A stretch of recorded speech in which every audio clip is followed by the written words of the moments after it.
What's going on, guys? Welcome back to another video today.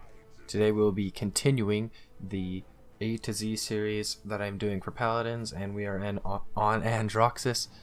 I'm sorry this video took so long to get out. I don't know, I've been on that stream grind lately, so that's why it took me like 5 days to get this out from the other video, but I am going to be putting these out more consistently. I'm sorry for anybody who's been waiting for this. And so let's go ahead and hop right into it. So the way I'm going to format these, since this is my first video, I'll do a little introduction to it. I'm going to show I'll probably have gameplay playing in the background. I'm going to show the abilities of the champion, as well as kind of give my overview on how I think they should be played. Now note, I'm not a professional player. I'm not the best player by all means. So if you guys do have any feedback or ways that you think he should be played, as well as any way that you play them in a specific way that makes them play better. I don't know how to explain it, but if you do have any ways that you like playing them, make sure to leave it in the comments and let other people know. Getting right into it, his first ability is his revolver, which is his left click, which is his basic attack. He has a 6-shot revolver that deals 600 damage per shot at close range every 5 seconds. Now what a lot of people don't know about Androxus is he has damage fall off. Now what that is when you shoot from a distance, he doesn't do as much damage as he would if he was up close with somebody. So that's why being a flank and playing your flank role is very important with Androxus and getting up close and personal with their damage characters. Now if you didn't see my last video in the A to Z series, it's explaining roles on how to play your characters. So if you need a little refresher, or if you're new and you want to go learn about them, go check that out. I'll leave it a link on the screen right now for you guys. His second ability is Defiance. Now Defiance is fire a burst of 3 rounds from your revolver with reduced accuracy, dealing 300 damage per shot over 1.2 seconds. Bonus damage if you hit all 3 shots, you deal an additional 500 damage.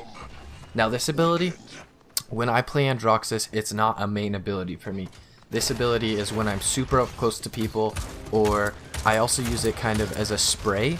Like if people are in front of me really close and they're low and I can't hit that last shot on them, I usually just kind of sweep across where they are and right click at the same time, and it usually hits them. I don't know why, it usually hits them. But it is a very good for, say, if a ruckus is on point, or a tank is standing still, or a Kinessa even is standing still. You run up right behind them, put your gun right in their back, and you 3-shot them. You can almost insta-kill a Kinessa. It's also good for doing a lot of damage to tanks. So his third ability, which is his Q, absorbs all shots from the front after 1.4 seconds, firing a blast dealing 75% of the damage you absorb, which is called reversal. This is really handy when it comes to 1v1ing. Say you're getting destroyed, the person's really unloading on you, you just Q on them really quick, you absorb all their damage and you send it right back. This is also nice for absorbing ults. Let's say if a ruckus ults, then you can get right in front of him and send 75% of the damage that he does to you right back at him.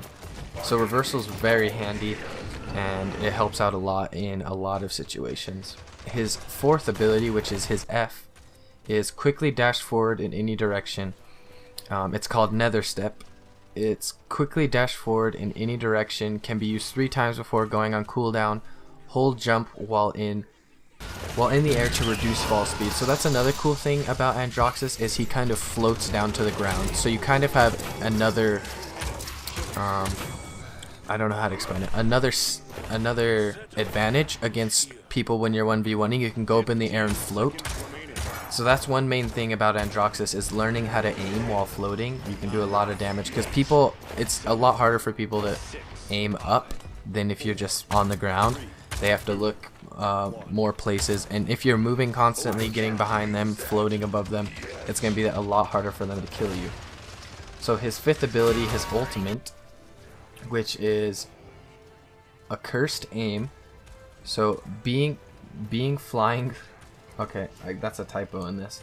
So flying for 4 seconds and mutate your revolver to fire 4 explosive blasts that deal 1,000 damage every 5 seconds. So this ability is actually really good for finishing off kills as well as just completely wiping out a damage character. I have a clip of it in the gameplay that's playing in the background. I ult twice. I take out their damage character as well as do damage to their tanks. It's a really good revolver. You just nether step up and then you look down and you ult, and as you ult you float down and you just unload on people. It's a very good ult for grouped up enemies, but hitting direct shots is really what you want. I think it does some sort of blast damage. Yeah, it does explosive blasts that deal 1,000 damage. But if you hit direct shots with it, it does a lot more damage. I think you get the full 1,000 when you hit direct shots, and then when you hit next to them, it just does burst. So moving on, the way I play Androxus, like I said, go watch my roles video if you have not. It kind of explains the flank role, how I play Androxus, and as you can see in the gameplay that's in the background, I'm always in the back line looking for their soft characters. Androxus is not a character you want to run up to a tank and try to solo their tank with. Now, you can do this if it's only the tank and the tank is bad and you can kind of outplay the tank, but in most situations you aren't just going to be running up to the front line with the tank trying to take him out, because his team's damage characters are going to take you out. So you want to be in the back line. You want to be upsetting their flank as well as their damage, and then their tank is pretty much your last priority. Your other damage on your team should be taking out their tank. Now in the gameplay on the back of this video shows I'm always on their Cassie. Whenever their Cassie is there, I'm on her, as well as their Androxus. This is actually a really good gameplay that I got. I had a really good game with Androxus, so I'm happy I could get a good gameplay for you guys. But yeah, focusing their damage. I can't stress that enough. I see a lot of people playing flank, and they're trying to play frontline. Now, yeah, Androxus has his reversal. He can be in the front line sometimes, but he's squishy. He can get destroyed by tanks very easy. So being in that back line, killing their damage, taking out their damage, and then moving into their front line is really what you want to do with Androxus. Now, some of the strategies I use with him includes good judgment. You have to have really good judgment with Androxus, and pretty much any character in this game. My judgment with Androxus is knowing when to go in and kill something and when to run away. So yeah, like I said, he is squishy. If you're getting double teamed and you're not a good player, or the other people are just outplaying you, you really have to just hop out of there with your nether step and get out of there quickly, retreat back to your team, and push in maybe when you see them split up. That happened to me a couple times in this game. When I was going after their Cassie and Androxus, they kind of grouped up into their team, so I couldn't really pick at them one-on-one, and that's when I died a couple times. You just kind of have to realize the situation and have good game sense, and know how to analyze a situation, when to go in and when not to go in. But as you see, as the gameplay plays through, once they start splitting up, I go after them and I kill them. Once they move in, I try to push them, but I die. So you have to know when to go and when not to go. There's also times when you see me pushing and then I see their tank come up or something, and I instantly nether step back because they had a ruckus, and ruckus can melt me. But yeah, I had a really good game this game. If you guys do have any other comments or suggestions on how Androxus should be played, make sure to leave them in the comments. I hope this video was informational. I'm sorry it took so long to get out, but I hope you guys really did enjoy. I will be putting out the second video, which will be getting into the bees, so like Barrack I think is next. So we'll be getting Barrack next. And yeah, I hope you guys really did enjoy this video. I really enjoyed making it. If you did, don't forget to like and subscribe, and I will see you guys next time.